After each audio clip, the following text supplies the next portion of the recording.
มื้อนี้สิมาติดดัมเปอร์กับเขียนอัลมาลอดติดดัมเปอร์ตัวนี้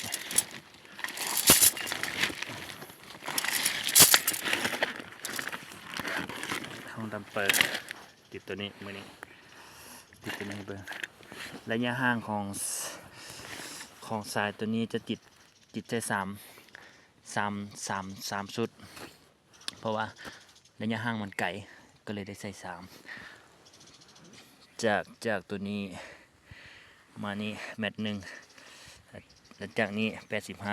85แล้วมานี่2เมตรเมตร27ได้3ตัวเส้นนี้ใส่3ตัวเพราะว่าระยะห่างของเสาตัวนี้มันไกลจะมาเขียนตัวนี้แล้วใส่น้ำเปลือกไว้ตัวกันสั้นของสาย